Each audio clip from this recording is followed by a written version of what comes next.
Hi, I am Aarti Krishnan. Today we are going to talk about Demat or Dematerialisation. Earlier in the stock markets, all share transactions used to happen with the aid of paper certificates. But today all transactions are electronic. Conversion of paper certificates into electronic form so that it can be lodged in your account is called dematerialization or Demat. In the days of paper certificates, what used to happen was your proof of ownership of a share was based on your possession of the paper certificate. The share certificate issued to you carried the company's official seal and signature and so on. And the company maintained a register of shareholders which contained the list of all these numbered shares with the respective names. If you had to sell your shares in the pre-Demat days, you had to basically enter into a transaction with another person. He would pay you the money in advance and then keep waiting to receive his shares.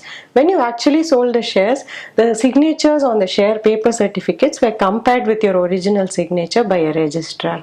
If signatures didn't match, the whole trade would get invalidated. Earlier, in the pre-Demat days, it would take 2 or 3 weeks even to get the transaction completed. So in the 90s, when the National Stock Exchange brought about electronic trading, it also introduced this concept of dematerializing all the paper shares in the market.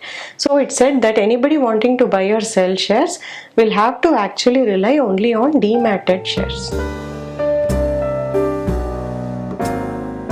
The first thing was that when you entered into a trade, you could be sure that the transaction will be completed without any bad delivery, forgery, mismatch and so on. The other advantage was that it really shortened the transaction times in the stock market. With the introduction of Demat trading, actually the settlement cycles in the market have shrunk very dramatically. So today we are on something called a 3+2 settlement cycle. What this means is that if I sell a share to you, within 2 days the shares will be lodged in your Demat account and the money that you pay will be lodged in my bank account. A depository is simply the custodian of your shares. There are 2 large depositories in India. One is the NSDL and other is the CDSL. So basically whenever you do a Demat transaction, it is these depositories which maintain your account, credit or debit it based on whether your shares are going out or in, and give you periodic statements. Any broker who helps you open a depository account with these 2 entities is called a DP or a depository participant. If you want to trade in the stock market today, you first have to approach a DP, which is any broker who is registered with SEBI, and only then can you commence trading in the share. Despite all these advantages of Demat though, not all Indian investors have taken to it very kindly. Until recently, a lot of Indian promoters used to hold their certificates in physical form. Then SEBI actually cracked down on this practice and said the promoters have to compulsorily convert all their shares into Demat. Similarly, it has made Demat also compulsory for all other investors.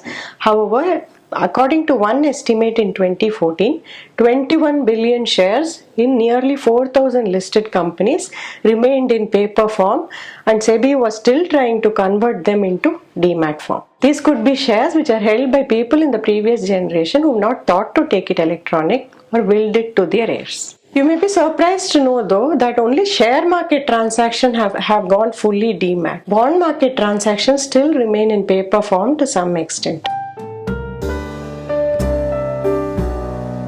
Recently, when SEBI arrested the Sahara Group chief, Subrata Roy, for illegally collecting money from 3 crore investors, SEBI wanted proof of existence of these investors. So it asked Subrata Roy to actually send these documents pertaining to the identity of these investors and their proof of address. Sahara sent truckloads of documents which took SEBI months to verify. It found where many of these bond documents were actually illegible, didn't have a proper address, etc., which led to doubts about whether these investors exist at all. If all securities actually take to Demat, these kind of problems will be completely circumvented.